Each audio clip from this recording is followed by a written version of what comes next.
यहाँ पर हम देखते हैं डीजे का लॉक होना और डीजे का अनलॉक करना। डीजे लॉक हो जाता है तो इसको किस तरीके से अनलॉक किया जाता है। तो डीजे का लॉक होना हम देखते हैं डीजे की लॉक स्थिति। तो डीजे जब लॉक हो जाएगा तो इस संकेत क्या आएगा हमें, जो बी एल डीजे के द्वारा डीजे ओपन करने पर एल एच डीजे नहीं जलेगी। जब बी एल डीजे के द्वारा डीजे ओपन करते हैं तो एल एच डीजे नहीं जलेगी। एल एच डीजे नहीं जलेगी इसका मतलब डीजे ओपन नहीं हुआ है। डीजे ओपन नहीं हुआ है मतलब डीजे लॉक हो गया है। किंतु यदि एल एच डीजे नहीं जलती है परंतु हमारी जो बत्ती है L H C H B A, L H B और एल एच जी आर की बत्ती जलती है।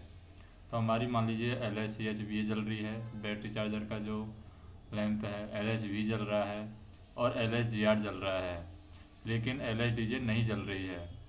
तो इसका अर्थ है कि L H D J lamp ख़राब है। मान लीजिए 3 लैंप जल रहे हैं, L H D J lamp नहीं जल रहा है, इसका मतलब होगा L H D J lamp ख़राब है। लेकिन अगर डीजे ओपन करने पर बी एल डीजे के द्वारा डीजे ओपन करने पर एल एच डी जे नहीं जलेगा। किंतु यदि एल एच डी जे नहीं जलती है परंतु L H C H B, L H B और एल एच जी आर की बत्ती जलती है तो इसका अर्थ है L H D J lamp ख़राब है।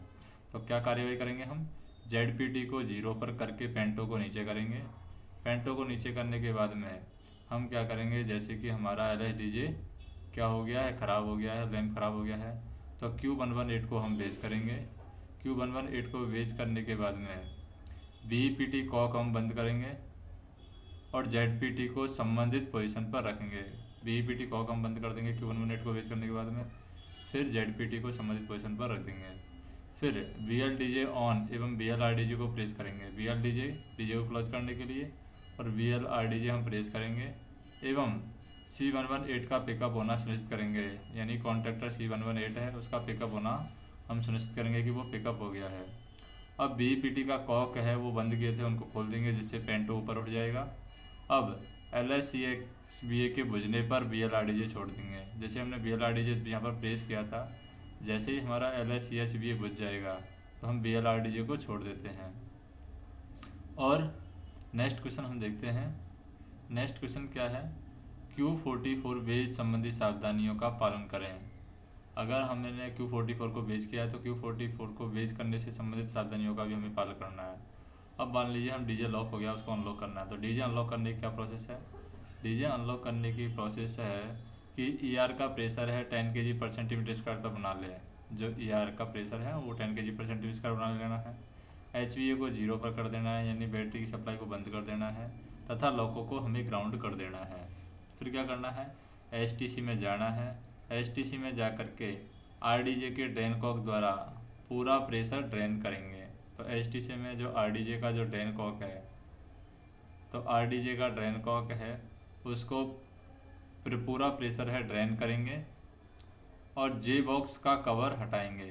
तो जे बॉक्स पर जो कवर लगा हुआ है, STC में जाकर के जे बॉक्स पर जो कवर लगा हुआ है उसको हम हटाएंगे। फिर डीजे सर्वो मोटर का पिस्टन देखेंगे। यदि पिस्टन बाहर निकला हुआ है तो डीजे ओपन है। अगर हमारा पिस्टन बाहर निकला हुआ तो डीजे ओपन है।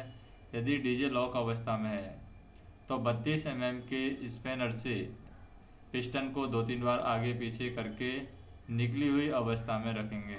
अगर हमारा डीजे लॉक अवस्था में है तो 32 mm का एक स्पैनर होगा। 32 mm के स्पैनर से पिस्टन को 2-3 बार आगे पीछे करके निकली हुई अवस्था में रखेंगे। डीजे बॉक्स को बंद करेंगे, डीजे बॉक्स को बंद कर देंगे और LT पर डीजे को 2-3 बार ओपन व क्लोज करेंगे। यानी लो टेंशन पर डीजे को 2-3 बार ओपन करना है, क्लोज करना है। यदि सफलता मिल जाए तो लॉक को अनग्राउंड करके सामान्य गति से गाड़ी करेंगे। यदि दोबारा डीजे लॉक हो जाता है तो लॉक को फेल करेंगे, सहायता इंजन की हम मांग करेंगे। नेक्स्ट हम देखते हैं लॉक को ग्राउंड करने का तरीका। WEG5 में लॉक को ग्राउंड करने का क्या तरीका है। तो सबसे पहले हम देखें लॉक को ग्राउंड करने का तरीका क्या है। लॉकों के STC में लगे उपकरणों की जांच करने के लिए लॉकों को ग्राउंड करना होता है या आवश्यक है। तो सबसे पहले तो उचित स्थान पर लॉकों को खड़ा करेंगे, आवश्यक ब्रेक हम लगा देंगे।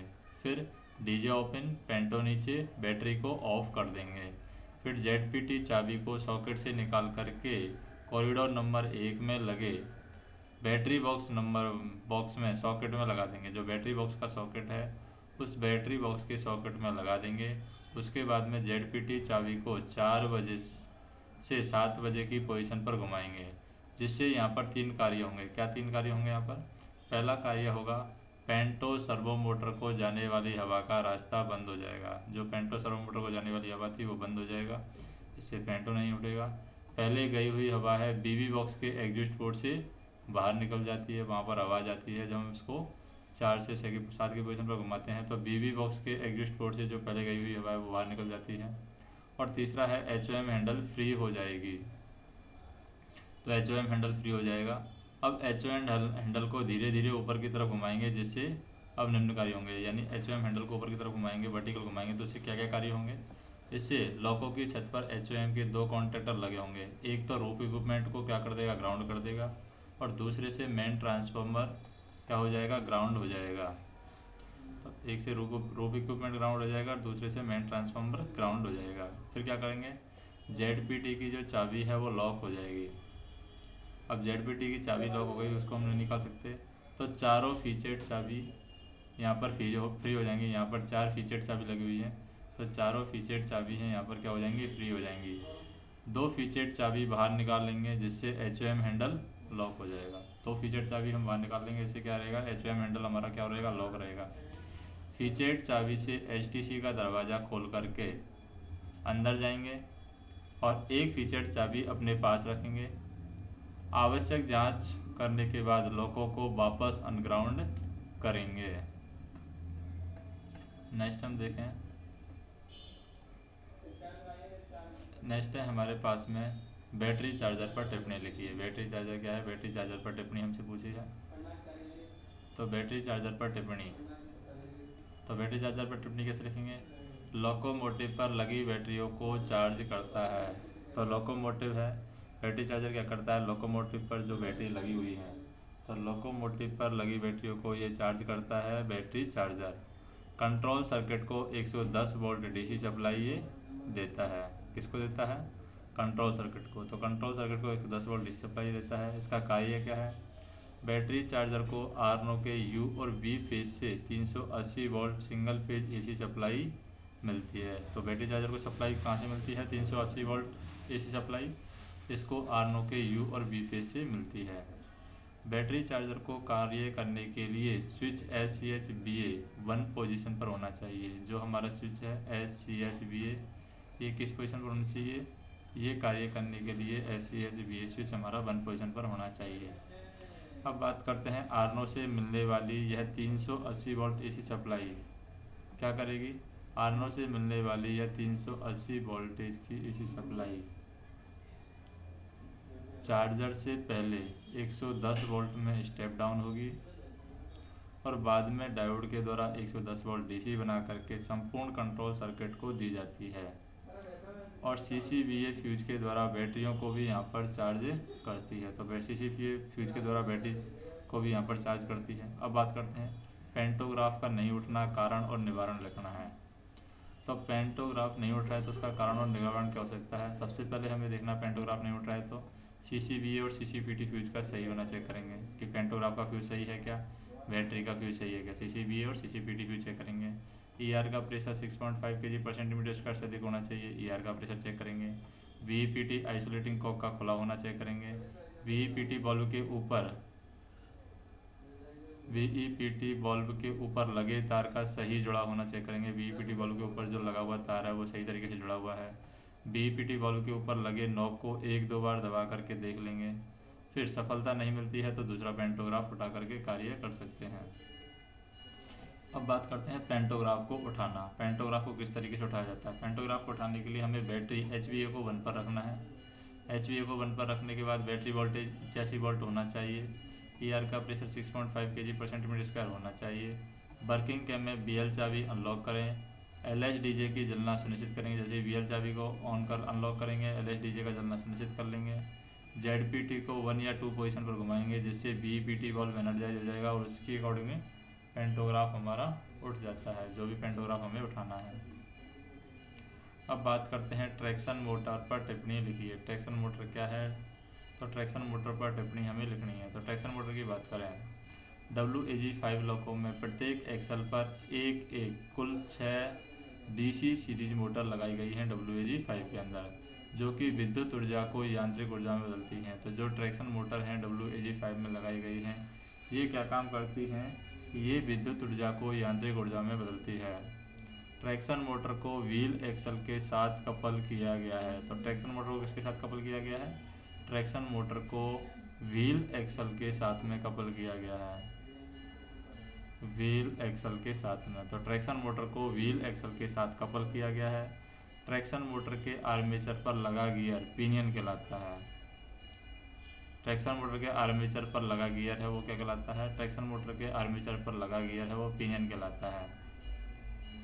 व्हील एक्सल, ट्रैक्शन मोटर के आर्मेचर पर लगा गियर है वो ट्रैक्शन मोटर के आर्मेचर पर लगा गियर है वो क्या कहलाता है, पिनियन कहलाता है। उसके बाद में व्हील एक्सल पर लगे गियर को हम कहते हैं वुल गियर। जो व्हील एक्सल पर गियर लगा रहता है उसे वुल गियर कहते हैं। ट्रैक्शन मोटर के आर्मेचर पर लगा गियर है वो पिनियन कहलाता है। और ट्रैक्शन मोटर को यांत्रिक ऊर्जा से गति ऊर्जा में बदल करके लोको को चलाया जाएगा। एसी लोकोमोटिव दो तरह की ट्रैक्शन मोटर होती हैं, एक तो टाउ की मोटर होती है, एक हिटाची की मोटर होती है। टाउ की मोटर होती है उसका हॉर्स पावर होता है 770 और हिटाची की जो मोटर होती है उसका हॉर्स पावर होता है 840। अब बात करते हैं सेफ्टी फिटिंग क्या है, सेफ्टी डिवाइसेज क्या हैं और सेफ्टी आइटम क्या हैं। तो सेफ्टी फिटिंग की बात करते हैं। फिटिंग में आ जाता है हमारा cattle guard, rail guard. Cattle guard, rail guard के बाद में हमारे क्या आ जाते हैं, ये तो हो गए दो गार्ड। उसके बाद में आता है CVC कपलिंग, तो दो गार्ड हो गए। फिर कपलिंग पिन पिन बात कर लेते हैं। CVC लॉकिंग पिन है, ब्रेक असेंबली हैंगर पिन है, नॉल सस्पेंशन पैड पिन है। तो ये 3 पिन है और एक सेफ्टी चेन। और ब्रैकेट की बात करते हैं तो सेफ्टी ब्रैकेट है। सेफ्टी ब्रैकेट के बाद में हेलिकल स्प्रिंग है और गियर केस बोल्ट है, टाई बोल्ट है, सेफ्टी चेन है। तो सेफ्टी ब्रैकेट, सेफ्टी चेन, तो 2 सेफ्टी हो जाते हैं safety related, safety bracket, safety chain है, ये सेफ्टी फिटिंग हो गया। और नॉल सस्पेंशन पिन है, गियर केस बोल्ट है, बोल्ट में हम देखें गियर केस बोल्ट है, बफर एंड तथा बोल्ट है, ब्रेक पुल रोड है और हेलिकल स्प्रिंग है। उसके बाद में देखते हैं सेफ्टी डिवाइसेज। सेफ्टी डिवाइसेज में आते हैं अपने हैंड ब्रेक, हेडलाइट, हेडलाइट के बाद में फ्लैशर लाइट है, फ्लैशर लाइट के बाद में मार्कर लाइट है, मार्कर लाइट भी सेफ्टी डिवाइस में आती है। स्पीडोमीटर है, सेफ्टी रिले है, हॉर्न, वाइपर एंड सेंडर्स हैं, ये भी सेफ्टी डिवाइसेज के अंदर आते हैं। जो फ्यूज हैं वो भी सेफ्टी डिवाइसेज के अंदर आ जाते हैं। पायलट लैंप है, पायलट लैंप सेफ्टी डिवाइसेज के अंदर आते हैं। वजर है, एयर फ्लो इंडिकेटर है, ये सेफ्टी डिवाइसेज के अंदर आते हैं। सेफ्टी आइटम की बात करें, सेफ्टी आइटम आ जाता है earthing pole and cable. Earthing pole एवं केबल है, ये सेफ्टी आइटम के अंदर आता है, अर्थिंग पोल एवं केबल। फील्ड टेलीफोन है, फील्ड टेलीफोन हमारा सेफ्टी आइटम के अंदर आ जाता है। क्या है, फील्ड टेलीफोन, फील्ड टेलीफोन है हमारा सेफ्टी आइटम के अंदर आ जाता है। फिर है अग्निशामक यंत्र। अग्निशामक यंत्र है, ये हमारा सेफ्टी आइटम के अंदर आ जाता है। कौन सा यंत्र है, अग्निशामक यंत्र। तो अग्निशामक यंत्र है सेफ्टी आइटम के अंदर आ जाता है। पटाखे एवं फ्यूज हैं, ये भी सेफ्टी आइटम के अंदर आते हैं। CD है, ये भी सेफ्टी आइटम के अंदर आते हैं। लकड़ी के गुटके हैं, स्पेयर कपलिंग एवं हॉर्स पाइप है। स्पेयर जो फ्यूजेज हैं वो भी हमारे सेफ्टी आइटम के अंदर आ जाते हैं। नेक्स्ट देखते हैं हम, ये यहाँ पर है ऑक्सिलरी मशीन। कौन कौन सी ऑक्सिलरी मशीन है, उनके स्थान क्या हैं, उनकी स्विच क्या है और उनकी लोकेशन क्या है। तो सबसे पहले हम देखते हैं MPH। MPH है हमारी HTC में लगी हुई है।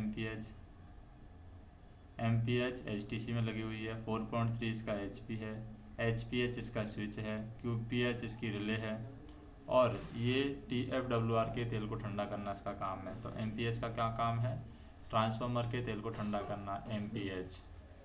दूसरी है MBSL1 एंड MBSL2, ये भी दोनों HTC में लगी हैं, MBSL1 MBSL2। इनके स्विच हैं HVSL1 HVSL2। Horse power motor कितने की है, 3.0 की है। इनकी रिले है QVSL1 QVSL2 और SL को ठंडा करना इनका काम है। MBSL2 का SL2 को ठंडा करना काम है। फिर होती है MBSI1 MBSI2।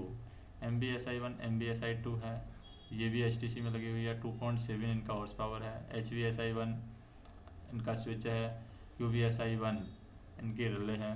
इसी तरीके से MBSI2 का HBSI2 स्विच है और QBSI2 इनका रिले है। RSI को ठंडा करना और RSI2 को ठंडा करना। फिर है MCP1, MCP2 और MCP3, ये तीनों कंप्रेसर है। ये कैम बर्न के पीछे लगे हुए हैं। MCP1, MCP2, MCP3 कहाँ पर लगे हुए हैं? तीनों कंप्रेसर कैम बर्न के पीछे लगे हुए हैं और 12.6 हॉर्स पावर के ये कैपेसिटी है इनकी। SCP1, SCP2, SCP3 इनका स्विच है और इनका जो रिले है वो है VLCP। और MCP1 है कंप्रेसर 1 C0101 है, कंप्रेसर की हवा बनाना काम है। इसी तरीके MCP2 है C102 है। इसी तरीके C103 है, इसका C103 क्या है? कॉन्ट्रैक्टर है। तो ये क्या है? हमारा कॉन्ट्रैक्टर है। उसके बाद में हम बात करते हैं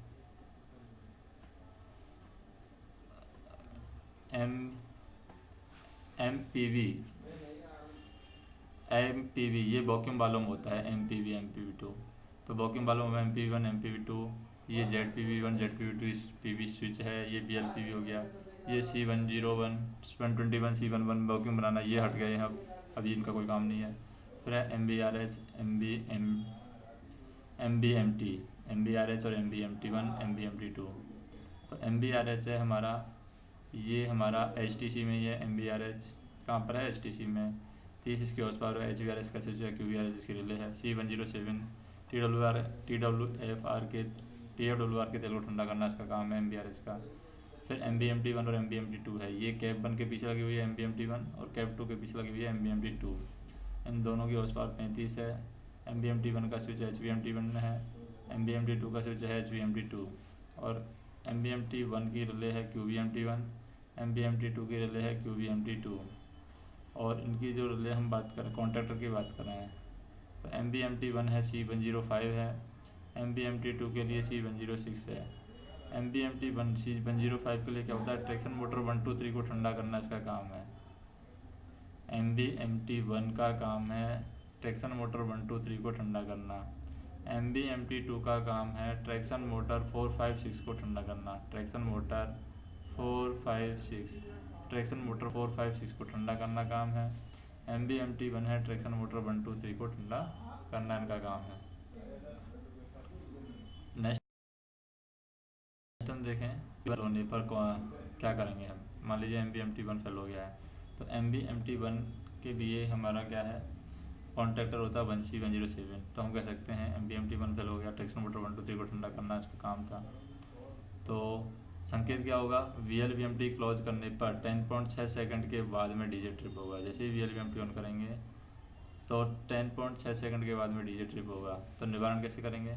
HVMT1 को 0 पर रखें, तो उससे क्या होगा? C105 ओपन पोजीशन में है, तो HVMT1 को जैसे 0 पर रखेंगे C105 ओपन पोजीशन हो जाएगा।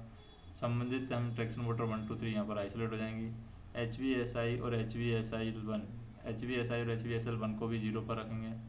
यदि लोड और रोड परमिट करता है तो शेष 3 ट्रैक्शन मोटर के साथ पूरा करंट दे करके गाड़ी कार्य करेंगे, सेक्शन क्लियर करके TLC को सूचित करेंगे। मान लीजिए MBMT2 फेल हो गया है, तो क्या करेंगे? तो संकेत यहाँ पर क्या मिलेगा? VLVMT क्लोज करने के 15.6 सेकंड के बाद में डीजे ट्रिप होगा। जैसे VLVMT ऑन करेंगे तो VLVMT ऑन करने के 15.6 सेकंड के बाद में डीजे ट्रिप होगा। निवारण क्या करेंगे? HVMT2 को 0 पर रखेंगे, 10.6 सेकंड पोजीशन में होना से सुनिश्चित करेंगे। जो कॉन्ट्रैक्टर है C106, तो C106 ओपन पोजीशन में होना सुनिश्चित करेंगे। C106 ओपन होना जाना चाहिए। जैसे HVMT2 को हम 0 पर रखते हैं, संबंधित ट्रैक्शन मोटर 4, 5, 6 एक्टिवेट हो जाएगी। HVSL2 और HVSI2 को 0 पर रखेंगे। लोड और रोड परमिट करता है तो इसको देखते हुए काम करेंगे, सेक्शन क्लियर करके TLC को सूचित करना है। नेक्स्ट देखना है हमें, नेक्स्ट क्या है? QoA का टारगेट करने के साथ डीजे ट्रिप होना। मान लीजिए QoA का टारगेट करता है, उसके साथ ही डीजे ट्रिप हो रहा है, तो क्या करेंगे? QoA का टारगेट करने पर सर्वप्रथम ऑक्सिलरी पावर सर्किट, तो ऑक्सिलरी पावर सर्किट कौन सा है? QoA का टारगेट करने पर ऑक्सिलरी पावर सर्किट आर्नो ऑक्सिलरी है, कैव हीटर है, कैव फैन है, बैटरी आदि हम चेक करना है। सबसे पहले ऑक्सिलरी पावर सर्किट हमें चेक करना है। जैसे QoA का टारगेट करेगा, जैसे ऑक्सिलरी पावर सर्किट में आ जाता है हमारा ARNO auxiliary, cab heater, cab fan, battery आदि चेक करें। असामान्यता पाए जाने पर उसे आइसोलेट करेंगे और सामान्य रहने पर रीसेट करेंगे। टारगेट दोबारा गिरने पर यदि डीजे क्लोज करते ही गिरता है तो एक एक करके MPH, MBSL1, MBSL2, MBSI1, MBSI2 isolate करके देखेंगे। जिस ऑक्सिलरी को आइसोलेट करने पर टारगेट बंद हो जाता है उसे आइसोलेट रख करके सावधानीपूर्वक गाड़ी खड़ी करेंगे। यदि टारगेट गिरना बंद नहीं होता है तो HQOA को 0 पर रखेंगे। HQOA को टारगेट HQOA है उसको ही हम 0 पर रखेंगे और सावधानीपूर्वक आगे कार्य करेंगे। डीजे क्लोज करने की शर्तें पूरा होना। डीजे क्लोज करने की शर्तें क्या हैं? बैटरी वोल्टेज 85 वोल्ट होना चाहिए। ER प्रेशर 6.5 kg/cm² से अधिक होना चाहिए। CCVA, CCPT, CCDJ फ्यूज सही होना चाहिए। PT का फ्यूज, बैटरी का फ्यूज और डीजे का फ्यूज सही होना चाहिए। Q118, C45 और Q118, Q45, Q46 relay energise होनी चाहिए। 45, 44 और Q118 एनर्जाइज होनी चाहिए। C118 कॉन्टैक्टर है क्लोज होना चाहिए और EFDJ और MTDJ कॉइल एनर्जाइज होनी चाहिए। नेक्स्ट हम देखते हैं यहाँ पर एयर ड्रायर या फिल्टर यूनिट पर टिप्पणी हमें लिखनी है। एयर ड्रायर या फिल्टर यूनिट क्या होती है? तो एयर ड्रायर या फिल्टर यूनिट की बात करें, यह एक मॉडिफिकेशन है लोकोमोटिव के ब्रेक सिस्टम में जाने वाली हवा में नमी या धूल के कण होने के कारण सिस्टम में खराबी हो सकती है। इसके लिए इसी लोकोमोटिव में एयर ड्रायर यूनिट या फिल्टर यूनिट लगाया गया है। यह लोको के अंडर ट्रैक में लगा है तथा इसे MR2 और MR3 के बीच में जोड़ा गया है। जो एयर ड्रायर यूनिट है इसको MR2 और MR3 के बीच में जोड़ा गया है। इसके इनकमिंग तथा आउटगोइंग पोर्ट पाइप पर 2 कॉक लगे हुए हैं। जो एयर ड्रायर यूनिट है इसके इनकमिंग और आउटगोइंग जो पाइप है उस पर 2 कॉक लगे हैं जो हरे रंग के हैं, जिसे सर्विस कॉक कहते हैं। एक क्रॉसओवर पाइप के द्वारा एयर ड्रायर यूनिट को बाईपास किया जाता है जिस पर लाल रंग का सी कॉक लगा है। एयर ड्रायर यूनिट के काम करने के लिए A और B कॉक खुले तथा C कॉक का बंद होना जरूरी है तथा 110 वोल्ट कंट्रोल सप्लाई भी CCAD फ्यूज और HAD स्विच के द्वारा इसको मिलती है। CCAD फ्यूज एयर ड्रायर का फ्यूज है और HAD है इसका स्विच है। तो 110 वोल्ट की जो कंट्रोल सप्लाई है CCAD और HAD स्विच के द्वारा इसको मिलती है। एयर ड्रायर के काम नहीं करने पर यह संकेतक पीला और सफ़ेद रंग दिखाता है।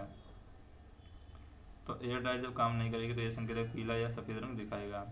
निम्न परिस्थितियों में एयर ड्रायर को आइसोलेट करते हैं। जब इंडिकेटर पीला या सफ़ेद रंग दिखा रहा है, जब इंडिकेटर हमारा पीला या सफ़ेद रंग दिखा रहा है तो एयर ड्रायर को आइसोलेट कर लेते हैं। जब MR3 से ड्रेन करने पर नमी आ रही है, MR3 से ड्रेन करने पर नमी आ रही है तो एयर ड्रायर को हम आइसोलेट कर देते हैं। और जब MR प्रेशर बनने में क्या लग रहा है, समय लग रहा है, या एयर प्रेशर का बनने में, जब MR का प्रेशर बनने में समस्या हो, एयर का प्रेशर बनने में अगर समस्या है तब भी हम एयर ड्रायर यूनिट को आइसोलेट कर सकते हैं। नेक्स्ट हम देखें, जैसे पेंटोग्राफ के उलझने के कारण क्या हो सकते हैं। पेंटोग्राफ उलझने का कारण हो सकता है सेक्शन के अंदर OHE के साथ फंसने पर, अटक जाने पर या उलझ जाने पर उसी स्थान पर फ्लैशर लाइट जला करके गाड़ी को रोकना है तथा इमरजेंसी सॉकेट से TPC को सूचित करना है। आगे की कार्रवाई TLC के निर्देश के अनुसार करनी है। कारण क्या है उलझने का कारण? OHE का तार या फिर कैटेनरी वायर है या कॉन्टैक्ट वायर का टूट जाना, OHE का इंसुलेटर टूट जाना, स्टिकर आउट हो जाना, टर्न आउट क्रॉसओवर OHE का बराबर नहीं होना, स्टेडी आर्म का टूट कर लटक जाना, बाहरी कारण से OHE पर रस्सी लटकना, OHE का कोई ड्रॉपर टूट करके लटकना, सेक्शन पर रनर का बराबर नहीं होना, पेंटो पेन ब्रेक न होना, पेंटो पेन है ब्रोकन न होना, प्लंजर के पिन का न होना, ये कारण हो सकते हैं। अब बात करते हैं आर्नो कन्वर्टर पर टिप्पणी। आर्नो कन्वर्टर पर टिप्पणी क्या है? आर्नो कन्वर्टर पर टिप्पणी है WAG5 लोको में लगी सभी ऑक्सिलरी 3 फेज AC में काम करती हैं। और WAG5 लोको में लगी सभी ऑक्सिलरी हैं वो 3 फेज AC इसमें काम करती हैं, 3 फेज AC में काम करती है। अतः सिंगल फेज से 3 फेज AC बनाने के लिए लोकोमोटिव में आर्नो कन्वर्टर लगाया गया है जो सिंगल फेज को 3 फेज में बदलता है। तो सिंगल फेज को 3 फेज में बदलने के लिए AC बनाने के लिए लोकोमोटिव में आर्नो कन्वर्टर लगाया है। यह कन्वर्टर कैब नंबर 2 के पीछे कॉरिडोर नंबर 2 की तरफ लगा है। तो आर्नो कन्वर्टर कहाँ लगा है? कैब नंबर 2 के पीछे कॉरिडोर नंबर 2 में लगा है, कॉरिडोर नंबर 2 की तरफ लगा है कैब नंबर 2 के पीछे। यह एक रोटरी मशीन है जो ऑक्सिलरी ट्रांसफार्मर से मिलने वाले सिग्नल फेज सप्लाई को 3 फेज सप्लाई में बदलता है। आर्नो converter single phase AC induction motor के सिद्धांत पर काम करता है, अर्थात यह सेल्फ स्टार्ट नहीं है। इसको स्टार्ट करने के लिए डीजे क्लोज करते समय स्टार्टिंग फेज देना जरूरी है, जिसके लिए कॉन्टैक्टर C118 तथा R118 लगाया गया है। आर्नो के स्टार्टिंग फेज मिलते समय उस पर कुछ लोड देना जरूरी है, इसलिए यहाँ पर 5 ऑक्सिलरी सीधे आर्नो के साथ स्टार्ट होती हैं, बाकी 6 ऑक्सिलरी हैं कॉन्टैक्टर के साथ चलती हैं, जिसे आवश्यकता के अनुसार VL स्विच के द्वारा नियंत्रित कर सकते हैं। आर्नो की सुरक्षा के लिए QCVR लगाया गया है, जो आर्नो के द्वारा स्वयं 115 से 160 वोल्ट बनाने पर पिकअप हो जाता है और स्टार्टिंग फेज को ओपन कर देता है। इसके अतिरिक्त आर्नो में कोई खराबी आने पर QCVR डीएनर्जाइज हो जाता है और डीजे ट्रिप कर देता है।